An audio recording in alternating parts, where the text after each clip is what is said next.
Assalamualaikum warahmatullahi wabarakatuh. Bismillahirrahmanirrahim.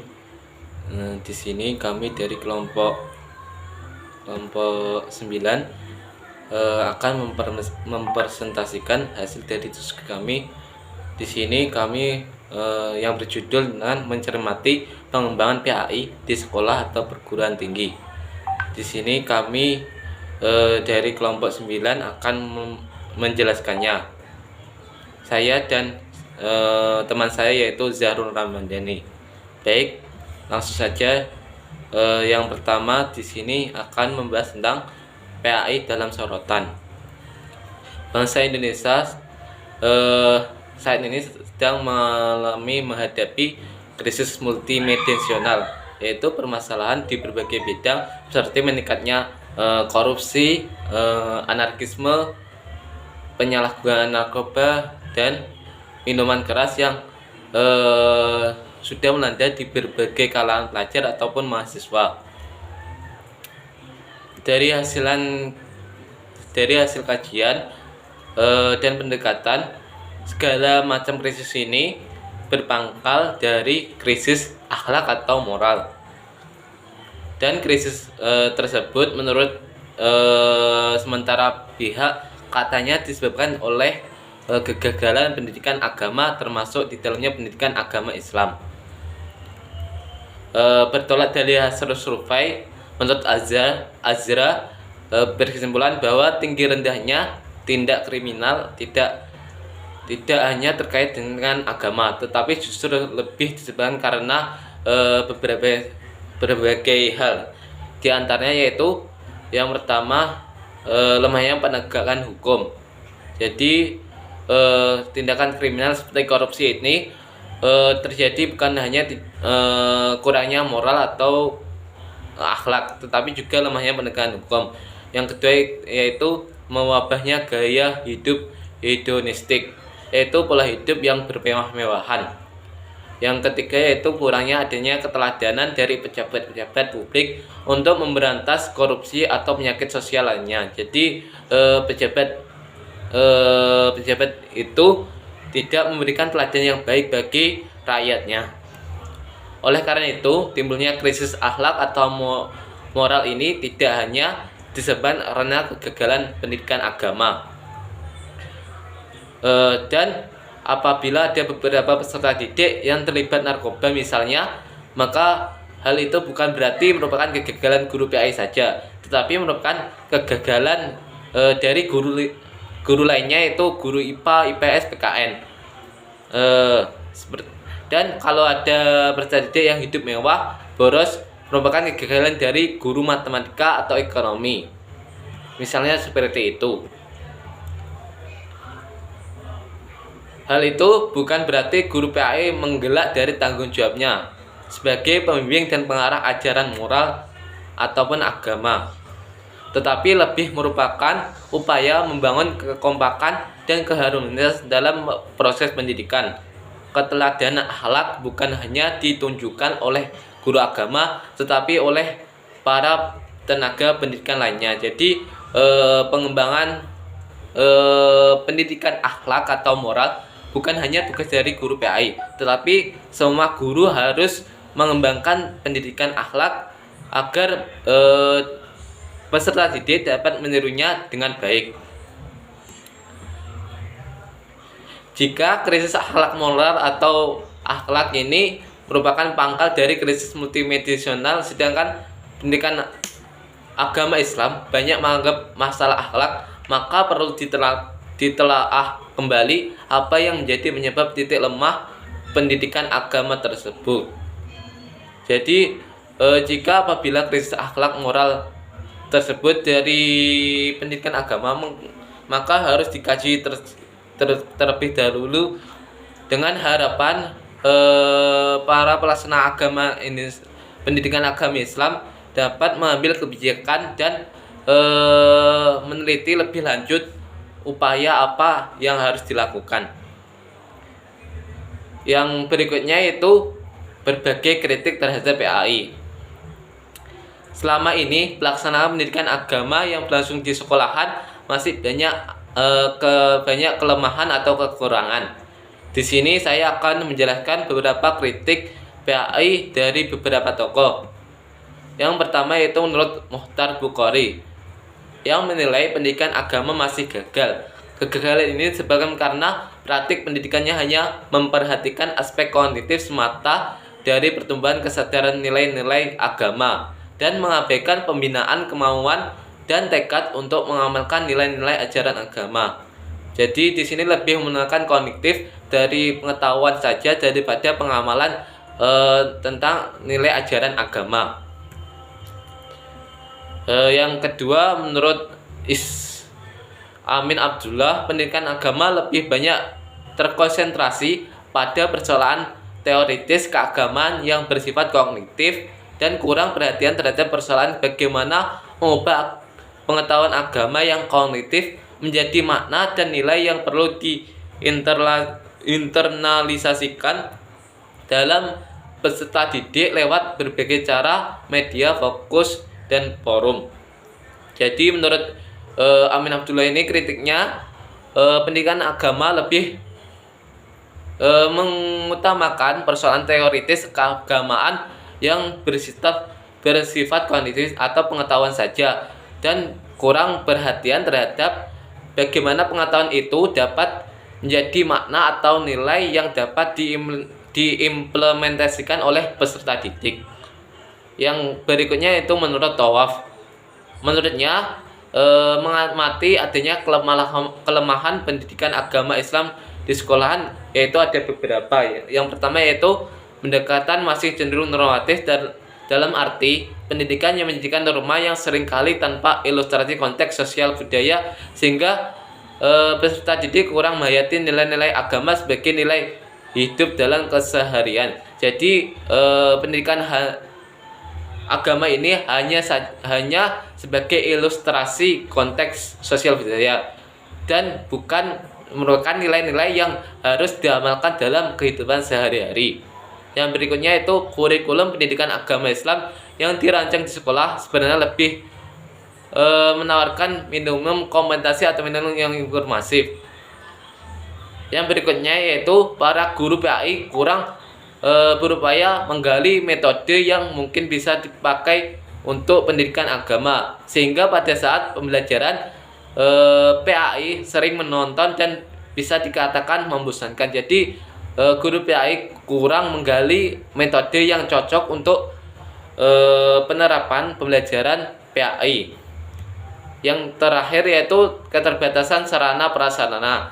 Jadi dalam PAI kurangnya prasarana ini menyebabkan kurangnya kelancaran dalam pembelajaran.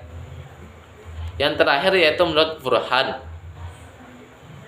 menunjukkan bahwa penggunaan metode pembelajaran PAI di sekolah kebanyakan masih menggunakan cara pembelajaran tradisional, yaitu ceramah, menonton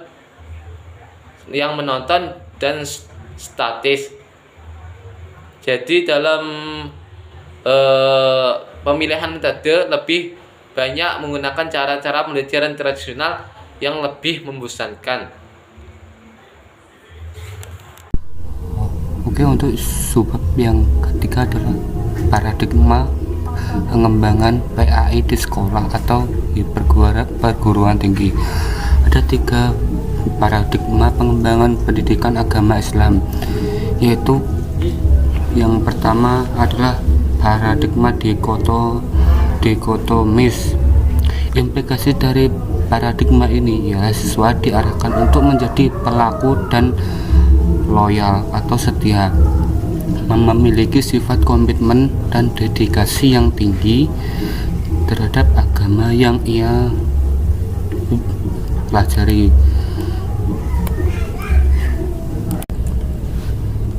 Sementara untuk kajian-kajian keilmuan yang bersifat empiris, analitis, kritis, rasional dianggap dapat menggoyahkan iman dari seseorang sehingga perlu ditindih dengan pendekatan keagamaan yang normatif dan doktriner tersebut.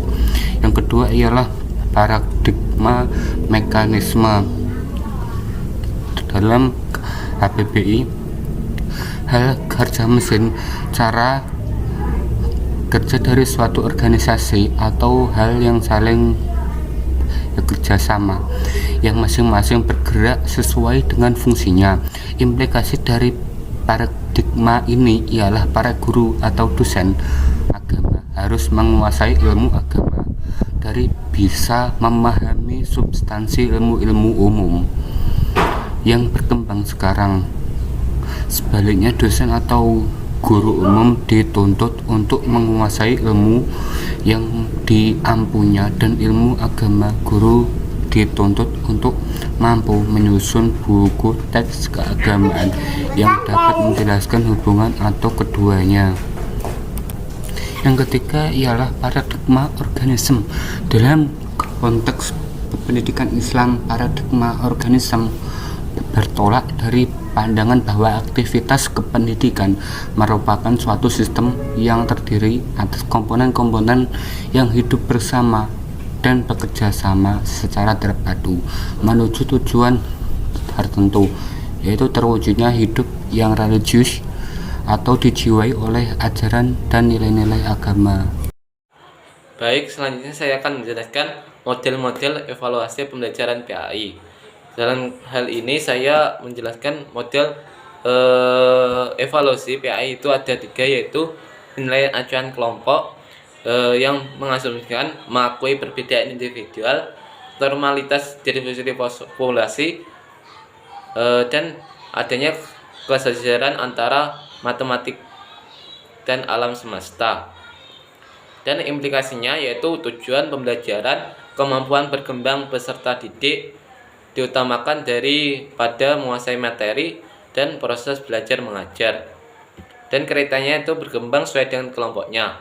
Yang kedua itu penilaian acuan patokan yang mengasumsikan bahwa beda sebelum dan sudah belajar. Jadi dalam penilaian ini ada perbedaan dalam sebelum dan sudah belajar, homogenitas hasil belajar, dan mempunyai kemampuan sesuai dengan yang dipelajarinya. Dan implikasinya itu tujuan belajaran, kemampuan penugasan materi, dan kemampuan menjalankan tugas tertentu lebih diutamakan. Dan kriterianya itu sesuai dengan tujuan pembelajaran. Yang ketiga yaitu penilaian acuan etik yang mengasumsikan bahwa manusia asalnya fitrah atau baik, pendidikan berusaha mengembangkan fitrah, satunya iman, ilmu, dan amal. Implikasinya yaitu tujuan pembelajaran menjadi baik, bermoral, beriman, dan bertakwa. Proses belajar mengajar, sistem mengajar berbasis nilai, dan kriterianya itu kriteria benar, baik, yang bersifat mutlak. Mungkin itu dari saya, akan dilanjutkan oleh teman saya. Oke, untuk subbab yang kelima ialah penciptaan suasana religius di sekolah atau madrasah atau perguruan tinggi. Itu ada 2. Yang pertama yaitu posisi penciptaan suasana religius. Dilihat dari organisasi pelaksanaannya, pendidikan dapat dikelompokkan menjadi formal, pendidikan non formal, dan pendidikan informal. Ketiga-tiganya itu dalam Undang-Undang Sisdiknas nomor 20 tahun 2003 disebut sebagai jalur-jalur pendidikan. Masing-masing memiliki karakteristik tersendiri yang berbeda, akan tetapi bisa diintegrasikan antara satu dengan yang lainnya. Pendidikan formal bersifat terstruktur, berjenjang, seperti pendidikan dasar, pendidikan menengah, dan pendidikan tinggi. Terkait usia, penyiapan seperangkat kemampuan tertentu, waktu relatif panjang.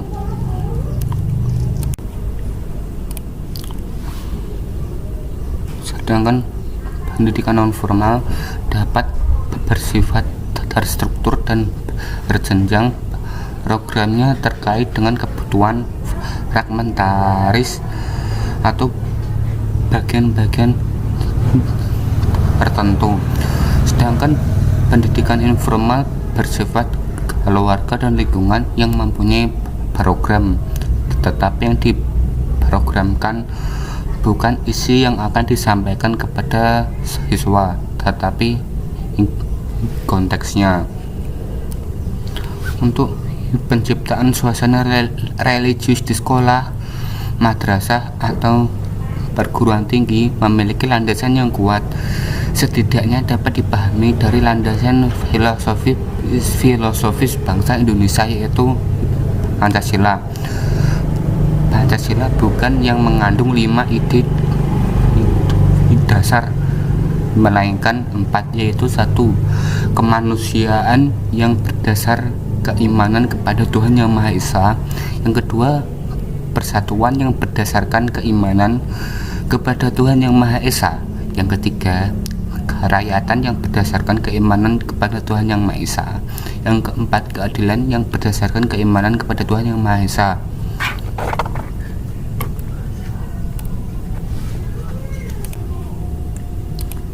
Pengertian ini tersurat dalam simbol yang ada di dedek Garuda yang dijadikan Pancasila.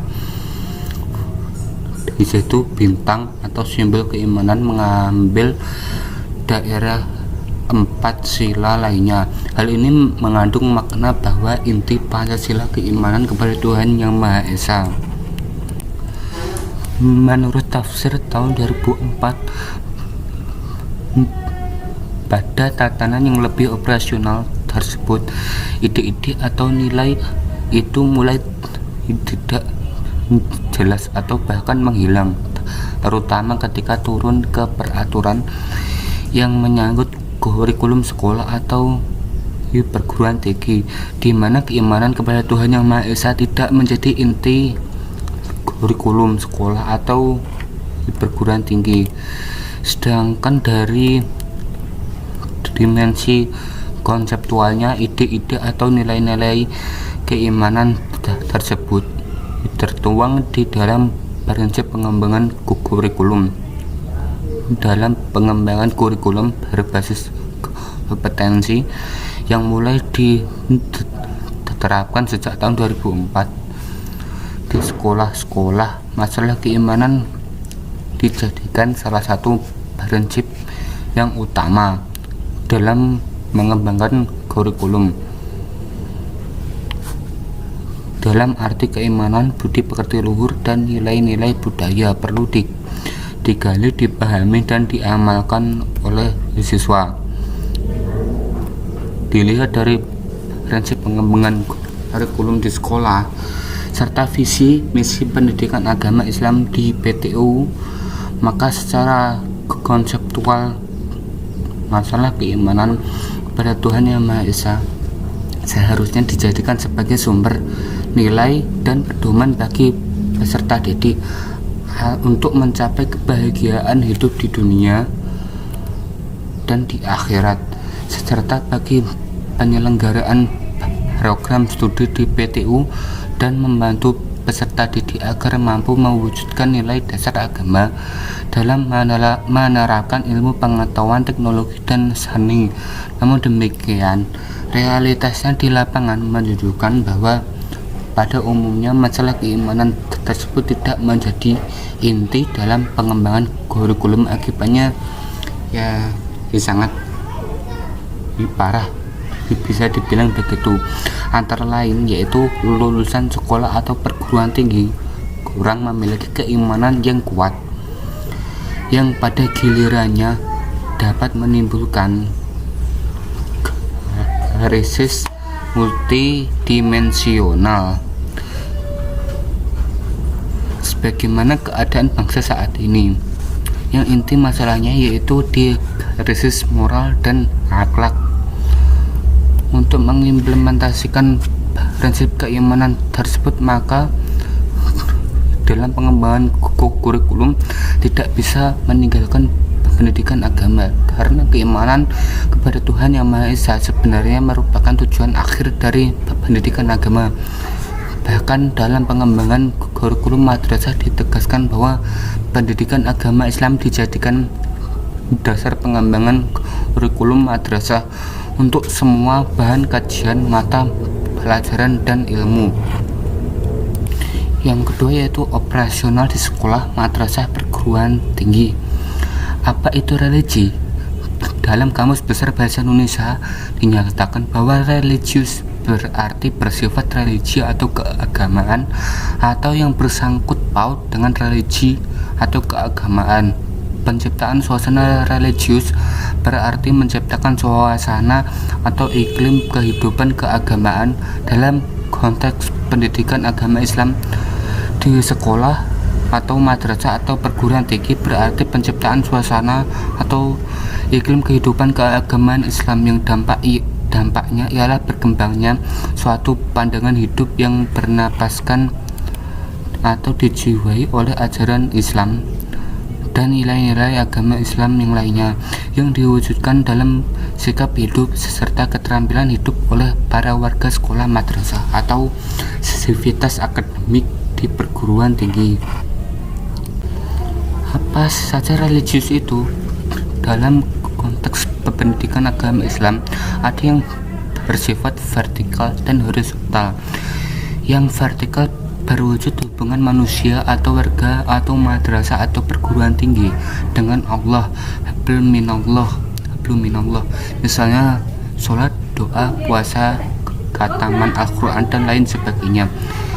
Yang horizontal berwujud seperti hubungan manusia dengan sekolah, madrasah, perguruan tinggi dengan sesama atau hablum minannas, dan hubungan mereka dengan lingkungan alam sekitarnya. Untuk penciptaan suasana religius yang bersifat horizontal lebih mendudukan sekolah, madrasah, perguruan tinggi sebagai institusi sosial yang jika dilihat dari struktur hubungan antar manusianya dapat diklasifikasikan ketiga hubungan, yaitu hubungan atas dengan bawahan, hubungan profesional, dan hubungan sederajat atau sukarela. Mungkin cukup itu penjelasan dari kelompok kami. Bila ada kurang lebihnya mohon maaf. Billahi taufiq wal hidayah. Wassalamualaikum warahmatullahi wabarakatuh.